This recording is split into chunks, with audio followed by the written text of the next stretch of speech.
The NSAS has shaken the delicate fiber of the security architecture in parts of the country. Southwest Nigeria being one of the most affected. Trust has become scarce. Impunity is enthroned. Jungle justice festers like a cancerous sore.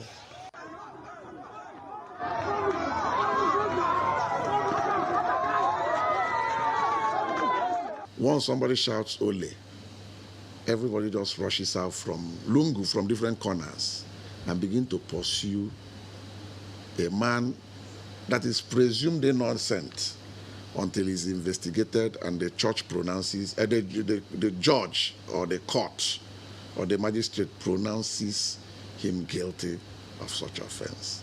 Across the Southwest region, residents bear their minds on the current security challenges in their various states. From Osun State, there are mixed reactions. Security has collapsed, and the federal government they have not done enough. In Ekiti State, Ondo State, where kidnapping and banditry threaten the peace. God is protecting us there because there is no security. The security is not okay, it's not enough. Until when all these things are eradicated, it is then we can come out as citizens and say that, okay, government has really tried or not. Residents want unemployment tackled. Even the job they get that they are doing, they are not paying them very well. So this is one of the things that makes youth engage in some of those things. Efforts at curbing crime did not go unrewarded in Ogun State. 227 suspected cultists, 24 suspected kidnappers, 47 rape suspects, and 2,324 persons suspected of other crimes. The Amotekun initiative, jointly founded by all the 6 Southwest governors, appear to be the answer for communal inclusiveness to improve security.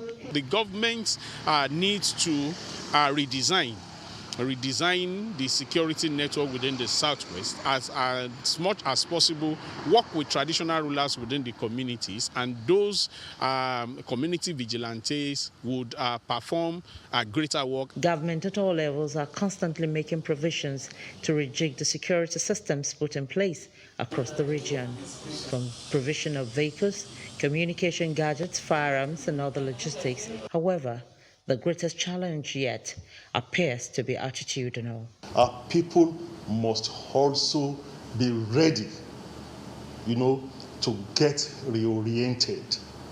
The value system that has broken down, we must have a rebirth.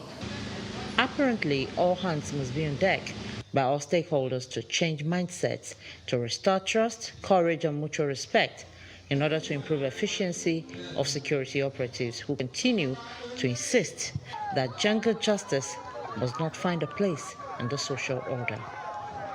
Bukola Oriowo, Channels Television News.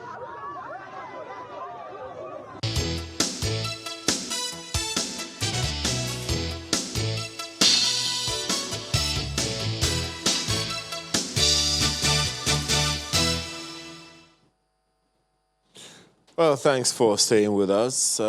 Security is the first item on our agenda this morning, and rightly so, because if you also listen to, if you were part of us in the conversation we heard before now, when we're looking at the papers, you see that a good number of papers, the Vanguard newspaper and the Daily Trust newspaper in particular, were very specific about the activities of the regional security network in a particular state, in Oyo State to be precise, their activities and how come it is generating so much concern. Let's just dive straight into it. The essay on security matters to the Oyo State Governor is here with us. He is also former Commissioner of Police, Lagos and Benue States. Fatai Oshini, thank you very much for joining us this morning. Good morning. We also have security consultant and strategist, Eladi Thompson. Thank you also for being a part of this conversation. The pleasure is always mine. Yeah, let us begin with you, Mr. Oshini. Bring us up to speed. On the front page of the Daily Trust, we have that story that says Amotekun goes berserk kills 11 in 3 weeks, and the front page of the Vanguard newspaper is saying foreign and armed Fulani herders are trooping into Oyo. What exactly is happening? Let's take the fact that there have been killings attributed to Amotekun, whom of course you have copiously defended over time. What's happening? It is what it is. It's just here that I followed your newspaper review. Of course, the Oyo State Security Network, Amotekun started its operations about 6 weeks ago. And of course, yes, something gave birth to it. And of course, it's a creation of the law. They're supposed to operate within the ambits of the law that created them. And, their coming out more or less coincided with the NSAS thing, which left most of the states with a gap with regards to security. And the NSAS thing also gave, and is still giving, some of the criminal elements that confidence that they can always have their way. For example, you have places where you will receive distress calls that some people are operating. And by the time you get there, the hoodlums you want to go and stop will start stoning you, to the extent that it's that bad that, for example, in Oyo State, that the police, and the state security outfit, the Operation Burst, jointly with Amotekun, most times they have to retreat. But when these things persist, and you still have confrontation from these criminal elements, the hoodlums, in the process, things will happen. Most of the operations that had been carried out by Amotekun weren't done, alone by that outfit. Some of the operations are carried out,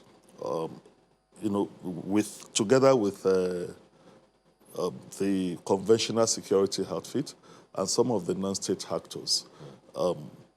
It's just the narratives that come out in some cases that you see. When you have a situation where you are confronting criminals and the criminals want to fight back, you may see casualties. But when the narratives are given out and the people that came out to say that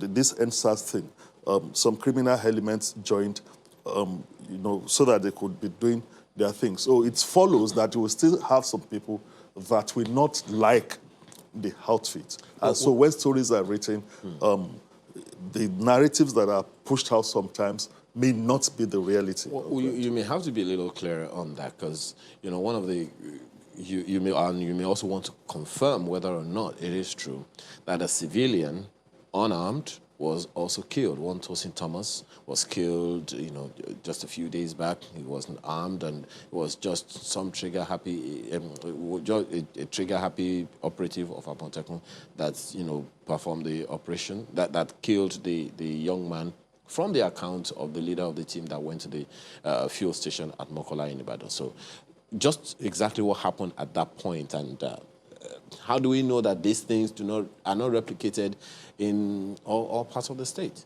For that specific matter that happened yesterday, you can see that the commandant responded, and of course, the guy had been taken into custody, is going to be prosecuted.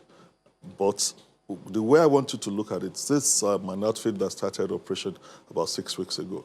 Even the ones that have been there for years, you still have things like this. Well, so it is a lesson learned. I know you understand it better. Yes. I mean, you've been in this business for long enough to know. So a unit started work 6 weeks ago. In 3 weeks, 11 people have been killed. If one is to extrapolate, I mean, you can imagine what people will be thinking. No, that's why I said, if you said 11, how many of them are criminal elements. Yes, nobody wants to support extrajudicial killing. When it comes to security, it is you that is right on the ground that have to take a discretion as to how you defend yourselves. But the If you meet understanding- a criminal that had faced you with weapon and you But in a crossfire, the understanding that you gave us when part of the time when you came here was that Amotekun was primarily to gather intelligence and hand to the police. Yes, a good number of people have been arrested and handed to the police, but 11 people killed in 3 weeks by Amotekun operatives alone, that definitely leaves 11 people, you have to put it in context. Take the case of yesterday out, where the Thomas person was killed. The other people that died in the course of crossfiring, which wasn't an operation, which wasn't operations that were carried out alone by Amotekun. Okay. Well, Mr. Reverend Thompson, you've been listening to this, and first of all, what's your initial take? Well, the point is, first of all, when we look at Amotekun, we are not going to look at it in the context of one state. Amotekun is a knee-jerk reaction that came as a result of the surge in terrorism in the Southwest. Now, if you will remember very clearly, I had for about 5 years been talking about the next level, talking about regional security. Now, what I think we need to keep in perspective is this, is that Amotekun must succeed. It must succeed for the nation's sake. And if you want to get my own perspective to all this, it's a tragedy that there should be any loss of lives. But I will, however, say that because Amotekun is more of a cultural offspring, we knew that it was going to have certain challenges, in terms of legitimizing it in the regions. Now, not only that, you want to remember that this is a paramilitary outfit. So we cannot speak particularly about how much training has gone in for the people who are upholding the Amotekun outfit. Then, having said that, you want to bring something into focus here. What I see happening after listening to some of the things that have been going on, I'm sure some of us will remember what they call the Stanford prison experiment. When, they set up in the university a control experiment for students to act as prisoners and warders, and how that it brought out a whole lot of reactions from those who were involved. Now, it's the same thing that is playing out. And the challenge I still have with some of these things is that we need to still go back and refine a bit further the role of Amotekun as opposed and separate from what the police is already doing and the security organizations. And I'll tell you that this is extremely important because as you look across, in fact, I remember when Amotekun was being launched, if you listen to the comments that came from the Ekiti state governor, you listen to what the comments that came from Governor Aketi too, you'll find out that we have not yet really been able to nail down exactly what Amotekun is. And don't forget that this drive for regional security, because of national politics, was not initially, something that was welcome until it was catalyzed by the assassination of Pa Fashion-Oti's daughter. From that point onwards, it gained a lot of momentum. And this is something I support. And I'm going to establish something for you right now that's very important. If you remember very well, President Muhammad Buhari in, was that 2018, January? In 2018, January, in his New Year address, he spoke about the Southwest and the Southwest's ability to handle ethno-religious issues in an exemplary way that he believed that the rest of the nation should learn from. Now, I think this is extremely important because if you look at the war against terror, which is actually the prime focus of the reason why Amotekun was brought in, I would say to you that what the president was referring to then should be part of what are the strengths of what Amotekun represents.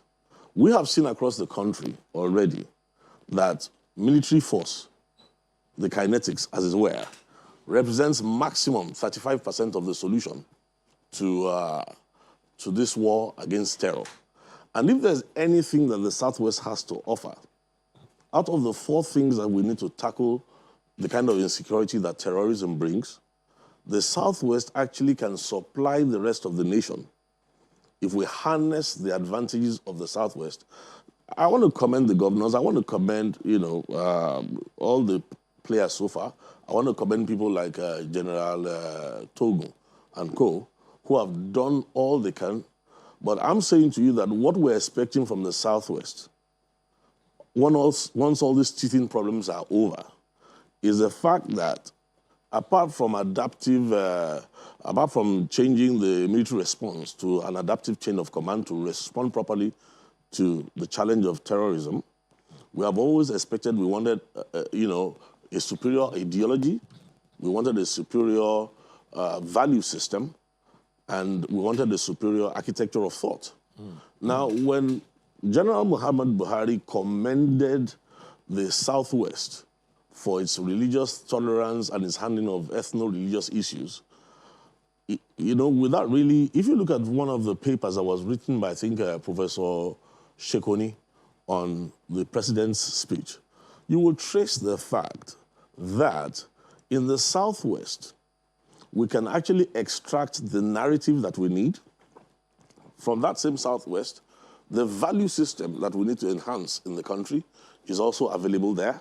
And also, I must say that from that same Southwest, it is very possible to see the architecture of thought that is needful. Well, so, Reverend Thompson, yes. While all this is, very good, some people will probably even say theoretical, the challenge here is the concern that has risen and may continue to rise, that may be the sour in the soup that you're talking about here right now.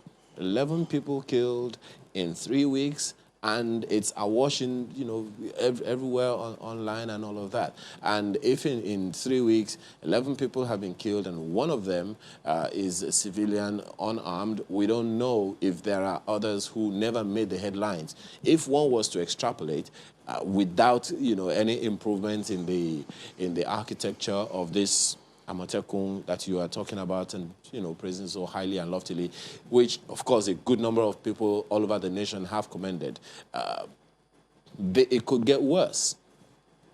One operative has been dismissed as a result of this activity. How many others? You referenced the training the other time, and it begs the question then, if this continues, how many do we know who are within the same system that could be doing the same thing? Well, you remember I referenced the Stanford prison experiment. And the reason why I referenced that for you is the fact that once you bring the issue of force, authority, power, and enforcement into play, there are certain human responses that could lead to abuses. And that's why I said to you that primarily, Amotekun should not be, you cannot compare the training of somebody who's working with Amotekun with that of a police officer or that of a security operative. I think there's a vast difference. While that is valid, Reverend Thompson, yes. The question then would be, they carry arms, all right? Yes. Arms that can kill. True. And that is what has happened so far. So whatever measure of training given to them, giving them the kind of arms and ammunition that can kill people the way it is, that's where I'm lost right now. Well, again, this is what I'm saying to you, that if you listen to what may sound theoretical, but is actually based on years of research, understanding, and grounded understanding of this problem. And don't forget that one of the challenges we have in Africa here, and in Nigeria in particular, has been the fact that we don't understand we have a very intelligent foe. We have an extremely intelligent foe who also knows that media is a force multiplier. So even as we are considering all these things, the major thing I'm saying to you right now is that Amotekun must expand its scope to lay the emphasis not necessarily on the kinetics or not necessarily on the force and the kind of arms, but we need to shift the emphasis to providing something that Amotekun can make available are the other elements that are needful for us to win this war against terror. So what I'm saying to you right now is that all we need to do is to rejig a little bit. Now, the challenges we may have here is that we have competent army generals and, security operatives, but we've explained to everybody that this is a new kind of war. And to win this new kind of war, the kind of arms maximum is just 35%. So where are we going to find the other 75% that we need to buttress the 35% in order to change this narrative? Within the ambit of what is available, we should be commending the police, the security, as well as the Amotekun right now within the ambit. It is unfortunate but predictable. If you remember very well, OPC2 had these teaching problems initially during Obasanjo's time. You remember again that when you take a cultural group and then it morphs into more or less a police force or paramilitary outfit, you are going to have this kind of challenges. Okay, all right. Has a question for either of you. Marwe? Well, I'm just curious. First, this Amotekun is a regional security outfit. So far, the stories of abuse and concern and deaths that we've heard are particularly from Oyo State. Is there a reason why it would appear that the Amotekun in Oyo State is more, and this is for Mr. Owosheni, it seems to be more aggressive than the Amotekun in other states? Is it that it's going out of the mandate that was prepared for Amotekun? That's the first question. The second is, and you can take the two together, there have also been questions of the training. Mr. Lade Thompson talked about how the training for a paramilitary organization is different from that of regular security agencies. However, if you read the papers today, Mr. Falano is asserting that it's almost the same training because it's the people who were in these security forces, maybe retired or so, are the same people who will be brought to come and train those in the paramilitary agencies, especially some like Amotekun, and that it's no surprise that we're witnessing this level of abuse because of the same mentality, in his words, that they seem to be bringing to this regional security outfit. I don't know if you agree with him, but speak first to why it would seem that it is in Oyo that we've recorded the highest number of abuses by Amotekun. Thank you, Malpe. I think it's the problem of reportage now.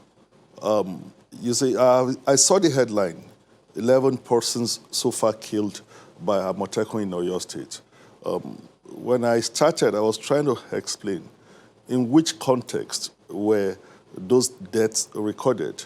Let me first say that in no way, when you talk of rule of law and you talk of institutions that operate within the ambit of the law, no way is extrajudicial measures tolerated. Every suspect is presumed innocent until, found guilty by the court of law. But you have situations, that is where we have to be very careful, where you are in a shootout with criminal elements. Like I said before, most of the operations that Amotekun had been involved were not done just by that outfit alone. Some of the operations were joint operations. And in some of those operations as well, the Amotekun outfit, the personnel were not the people at the forefront. That is why we have to be very careful the way we report issues of this nature. I agreed. The incident of yesterday, very unfortunate one. And you can see the quick response that was made. This is an outfit that started about 6 weeks ago. It's something that is evolving. Everyone will learn lesson. So maybe what we're seeing now is a way, it's telling us to go back to, to the drawing board to say, okay, what have we done wrong? What can we correct? And it is expected that when you have things like this, there are people that would not like it. Right from the beginning, you can see the opposition that outfit faced. We are the same people that have been talking of insecurity. We already know that in this country, and in most part of the Southwest, the NSAS thing, led to a vacuum that even the conventional security people, especially the police, the confidence to go out to go and confront criminals were not there again. And we're talking of community policing. Amotekun operatives are recruited from the community.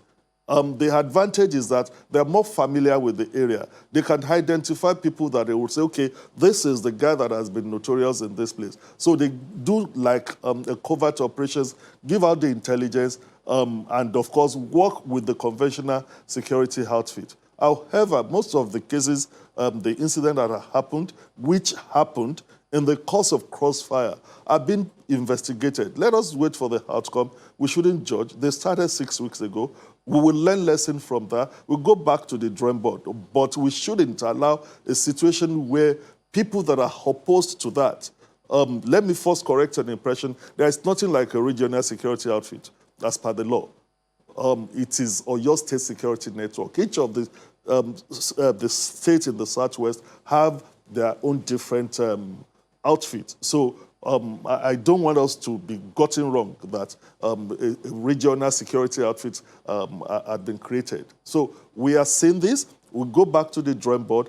But when the report is, 11 persons had been killed by Amotekun, I think that is also not very fair. Let us wait for the outcome of the investigation. The one that happened in Ibarakwa, it was a joint operation with the conventional security outfit, with non-state actors, with even the element of Mieti Allah, who had gone into the bush, who had gone into the forest to say that, look, we had been resident in Oyo State for a very long time. We have been doing our business for a very long time. We noticed that some people are infiltrating Oyo State from even outside Nigeria. We share a border with Benin Republic within that area. And when you are in the field of operation, it is you that you have some element of discretion as to, okay, what kind of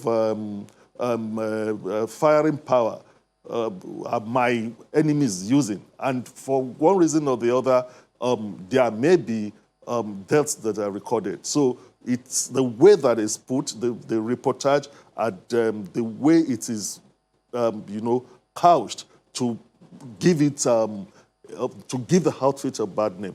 We would learn lesson from that.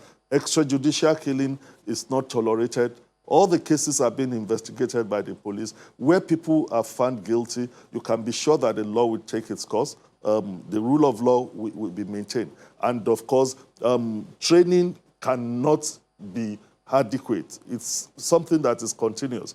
Even the Nigeria police that have been there for many years, we still have some of those things. So training.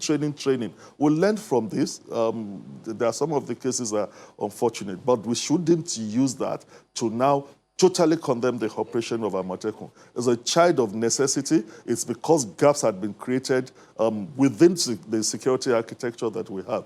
And of course, we should realize that if there wasn't that vacuum, there wouldn't even be Amotekun at all. Yeah. So, a good number of issues have been raised from what you have said and what Reverend Thompson has said. And the angle that you mentioned about foreigners coming into Oyo State to foment trouble, I guess we'll address that and a number of other issues when we return from this break.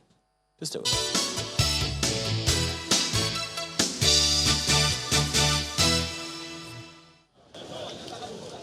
After the initial controversy that trailed its establishment in January 2020, it appears the Southwest Security Network, popularly called Amotekun, is beginning to find its space in the region, as states are taking steps to provide a legal framework for its eventual takeoff.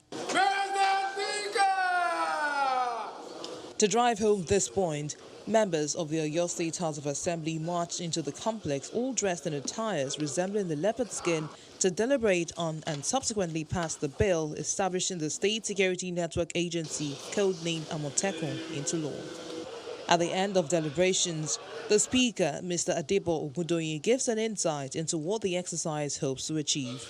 This outfit will be responsible for rapid economic development in terms of agriculture, in terms of infrastructure, in terms of peace and stability. In neighboring Osun State, lawmakers also deliberated on the Security Network and Amotekun Core Establishment Bill. Like their counterparts in Oyo State, they wasted no time in passing the bill into law. If you look at the bill properly, there is an area in which the appointment of a corps commander has to be referred to the House of Assembly for confirmation. It's part of the oversight functions from the Assembly. That is, we have not give all the power to executive to select or to appoint who becomes the commander in the Amotekun Corps. Meanwhile, the Lagos State House of Assembly also joined the League of States to fast-track the bill on the Southwest security after it was read for the third time. A bill for a law to abet Lagos State Neighborhood Safety Corps Agency Law 2019 be passed into law. All in favor say aye. Those against nay, the ayes have it. As it stands now, Oyo, Osun, Lagos and Ogun State have all taken steps to change the security architecture of the Southwest region after subjecting the bill establishing the security network to rigorous legislative scrutiny.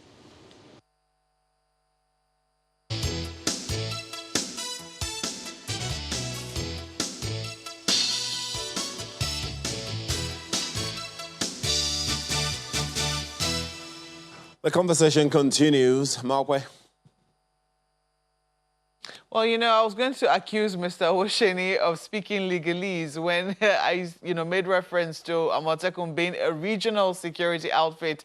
And he said, every state had to pass legislation to support Amotekun. Indeed, they had to. And that was because of the constraints that they faced and to also reassure people that each state was going to be responsible. But largely, we know that when Amotekun was conceived, it was conceived as a regional outfit. They wanted cooperation amongst the Southwest states. So when I, pinpoint that, when Amotekun is labeled, so to speak, as having gone berserk, a lot of people are going to imagine that it's Amotekun in the entire Southwest. But it would seem that it is the one in Oyo State that, has this abuses which it is investigated.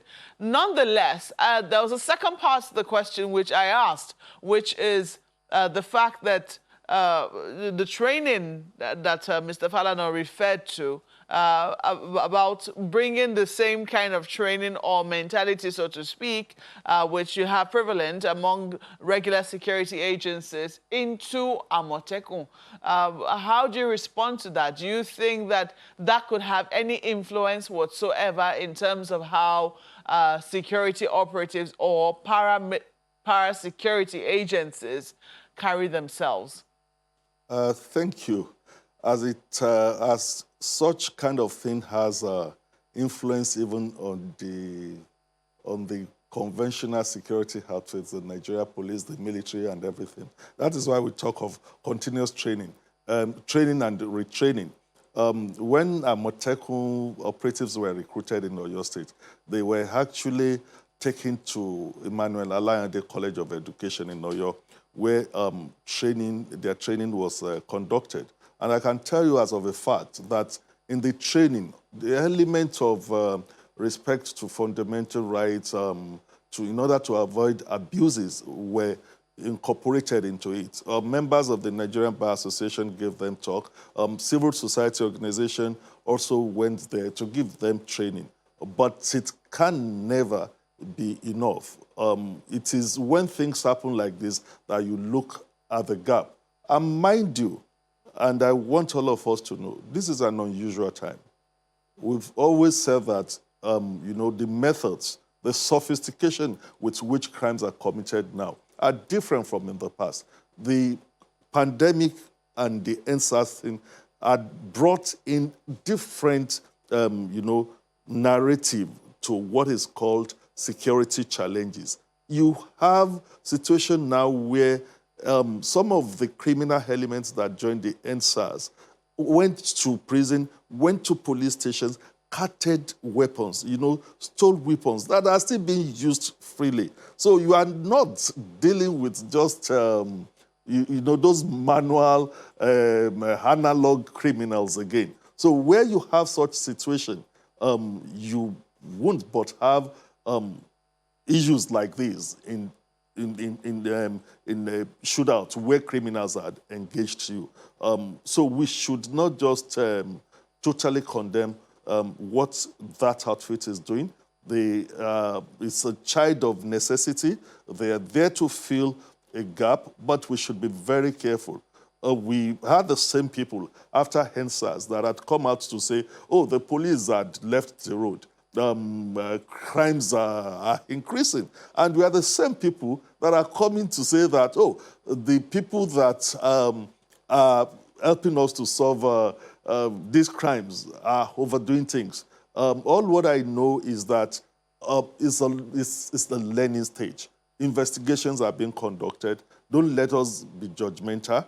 And we would look at all the gaps, the vacuum, and see how this vacuum will be created. Are we saying that, because things have happened, take Amotekun off the road? Because it's almost the same thing Nigerians did with NSAS, and we've seen the result. So why are we like this? So everybody must be sincere. We shouldn't just totally condemn. We should be looking for how to correct. And that is how Nigeria police was destroyed. I meant it, and I can say it anywhere. Nigeria police was destroyed because they would say police has done this and do not come up with proliferation of security agencies. Rather than sitting back, going back to the drawing board, why are we a nation that will lack institutional memory? So the police was, fragmented. Rather than looking at the issue holistically to say, okay, what do we do to correct this? You start creating all sorts of quasi-organizations, empower them, and whatever. So we shouldn't do that with Amotekun. Amotekun has come to stay, and we would learn from the mistakes they've been making.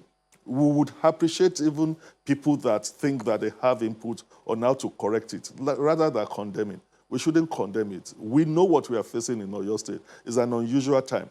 How many of the states in the Southwest face what we are facing? We have a border out there. We have one of the main thrust of the Governor Seyi Makinde's administration as agri-economy. We have that vast land in Okeogun towards Ibarapa, and of course, the old Oyo Park that stretched from that place to Niger State and whatever, to Kwara State. So it's something that led to another thing. Do we wait and allow people to come and eliminate all the people that are doing their legitimate business? I'm not justifying what Amotekun has done, but they are doing their work within the ambit of the law. You have pointed out the unique security challenge that Oyo State seems to be facing, and perhaps why its own arm of Amotekun will be more in the news than others. But the next question I have is for Mr. Ladi Thompson as to whether, we have studied very efficiently some of the gaps that exist in our current security outfits, particularly those primarily meant to operate internally, and to see how we could guard against some of the shortfalls, some of the pitfalls that they have faced in setting up, he doesn't want to use the word regional security outfit, but it is a regional security outfit. Thank you. I think that's a very intelligent probe that you are throwing.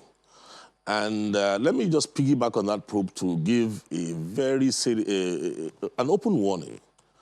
You see, one of the four things you need to defeat what is challenging us right now is a superior architecture of thought. You see, as a policeman with police training, I can understand the perspectives he's coming from. But also remember that as he's giving his account, he's also mentioning that we have a challenge of infiltration through borders. And it's also talking about the fact that we have elements from without.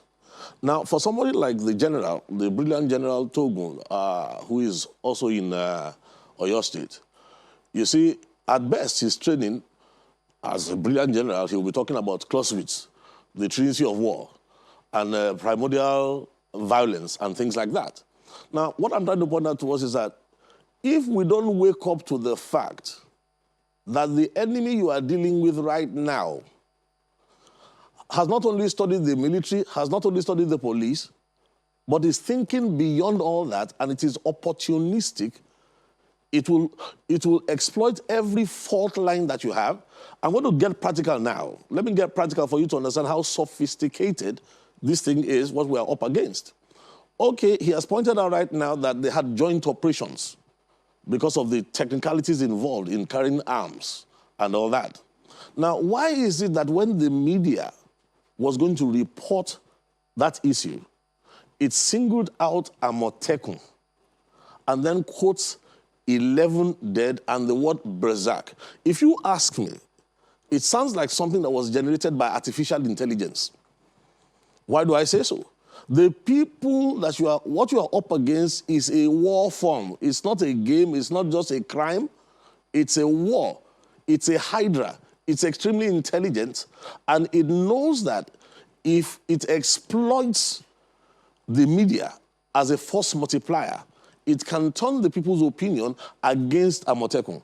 Now, Amotekun, whatever name we call it by, is actually a part of a regional response, which is something that sooner or later the whole of Nigeria will have to admit to, that we need to overcome this challenge that we are facing. So the bottom line is this: as long as your enemy outthinks you, we can't afford this, but Amotekun itself, if you train the police training, you bring in the military aspect, and you don't bring the other aspects, I think it is naive. One of the things that I think should have been done from the very beginning is this: when Amotekun was receiving its marching orders, the non-kinetic aspects, which is the aspects that deal with not carrying arms, but with the intelligent part, should have told you that, look, this is also going to be a media war.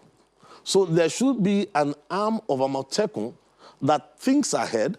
I mean, for instance, if we had done that kind of training in advance, which we could easily have done, if we do that kind of training in advance, the moment we see the statistics of 11, and before anybody can print anything, you will find out that the Amotekun also must be monitoring media. And even before such a headline even tries to show up anywhere, the response will be so convincing, because what the response will show clearly is that, look, this is not the way to report this. Out of the 11 cases that you are quoting, this is this, this is that, this is that. Apart from that, look at the number of people who have been slaughtered by these insurgents within the area that we control. You see, if you are prepared and you think ahead, we will win. I've said something, I'm saying it again. The Southwest has something unique. In Oyo State, they have a saying, they say, Ologbololode, Tofin Fukuta Kwishin. Now, it means that there is a lot of intricacies involved in what we are dealing with. And the Southwest, in its regional response, seems to have the sophistication of thought to be able to make sure that media will be used as a force multiplier in favor of Nigeria. Not only that, I think that the Southwest, or your state, Osun, Ogun, and all that, have to tighten cooperation in such a way that jointly together they would have the ability to persuade the federal government that, look, federal government, this is above politics. This is the survival of our nation. And what we're trying to show you right now is that this is something that will be replicated across all the regions of the nation.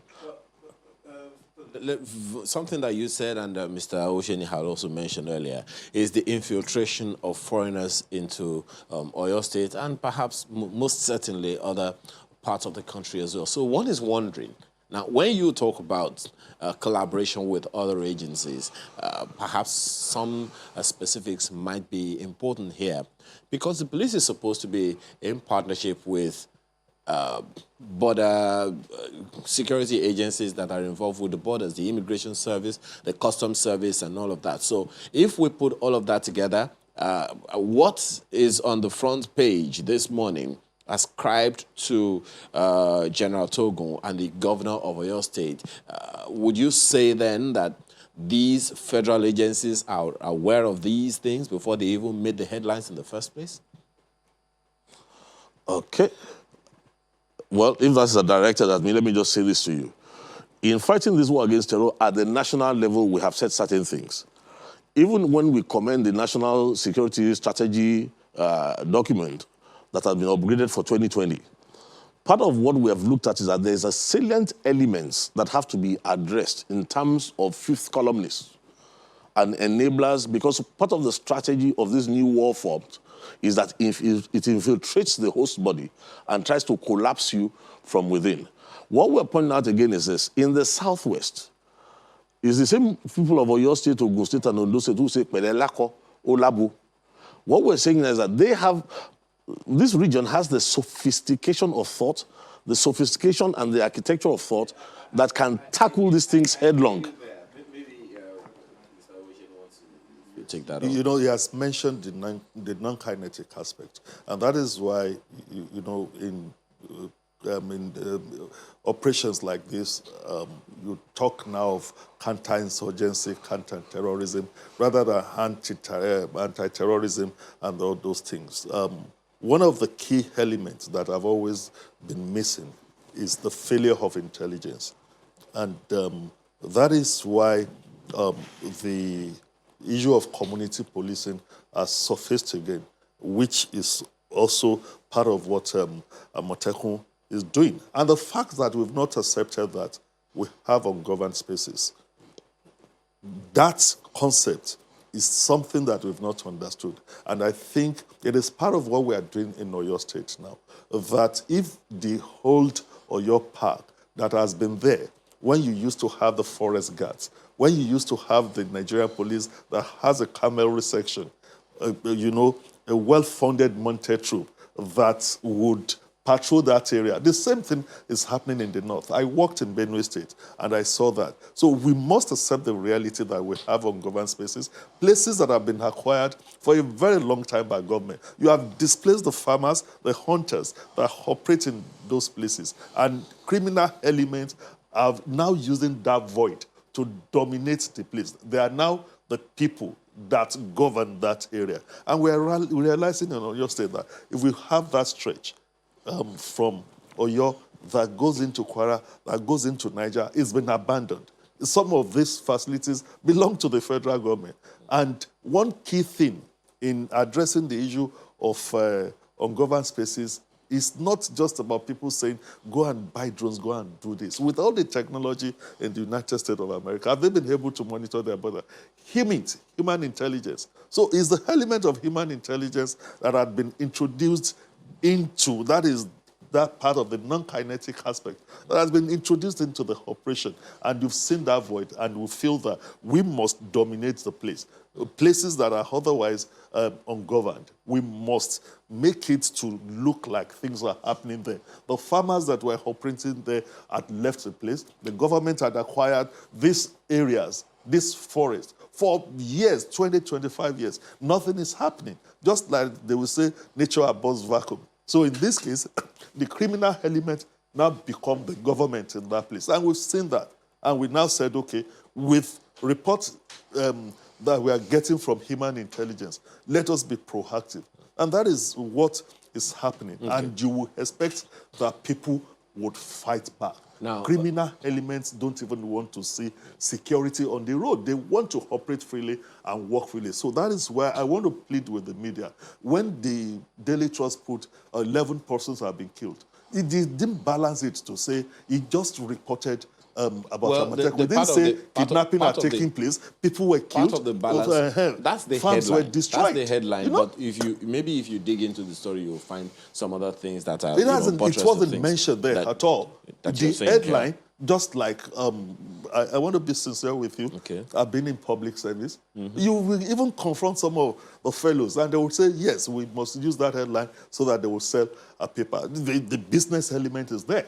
which I would not dispute. But if you, when it comes to you security... said you have read the story. You Yes. also know that story also said that 2 Amotekun officers shot each other. No, what I'm saying is that we shouldn't, when it comes to security, it shouldn't be the business factor. Security is very delicate. Just like I've always said that when it comes to security, don't colorate it politically, ethnically, or religiously. So when it comes to security, our media need to be very careful. You don't know it's going to be the next victim. Absolutely. Now, part of there is this information that has been attributed to you, again, on the front page of a newspaper this morning, that some traditional rulers, you were quoted as saying that some traditional rulers were backing Fulani herdsmen. And if we have, we understand that Mietiala is part of the architecture of Amotekun in Oyo State. So how is this, what does this mean then? You know, the same thing I'm talking about Reportage. When we said that, His Excellency the Governor of Oyo State also said that, you know, sounded a note of warning to our traditional institutions, Bales, not just Bales, some landowners that would just come. The Mietiala as a group and the Serki Fulani came to us and said, look, we have been living here for the past 50 years. We don't even know where we come from in Sokoto, but we've noticed that some other people are infiltrating, that we don't know. And they've accused people to say that, look, when they come, we just find out that one Bale has given them a stretch of land after he must have collected some herds of cows. And that is why we are saying that it is an all-inclusive thing. It is not that we are fighting. When the traditional ruler gives them land and they give the man cows, what exactly, why, how is that a problem? Or one would have thought that that was some kind of a business arrangement. Undocumented foreigners. So you see, we should look at this holistically.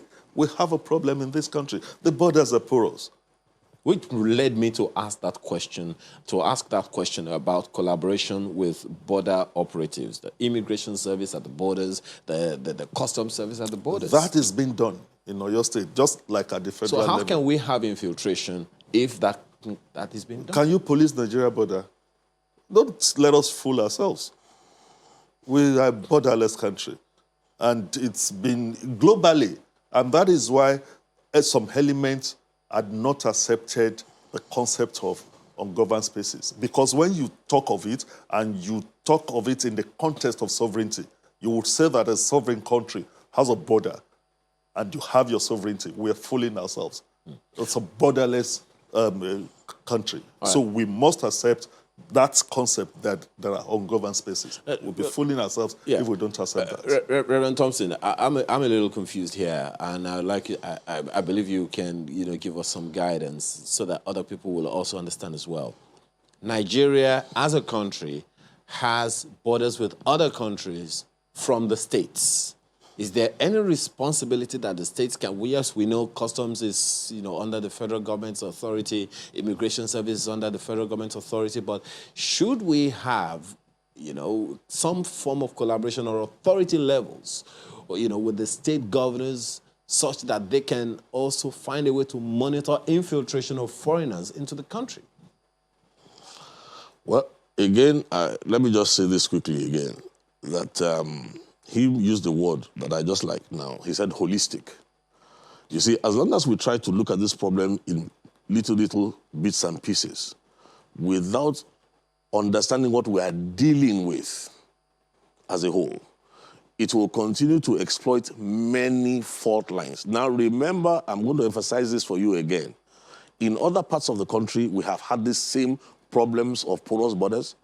We've even had cases of governors who crossed Nigerian borders to go and appease those who came into Nigeria to kill Nigerians. So what I'm trying to point out to you right now is that the sophistication of the enemy we are facing does not permit this level of thinking that we are adopting right now. So whether we need to use UAVs to man borders and then work also with intelligence, human intelligence, to be able to couple a system, we need to think at a higher level.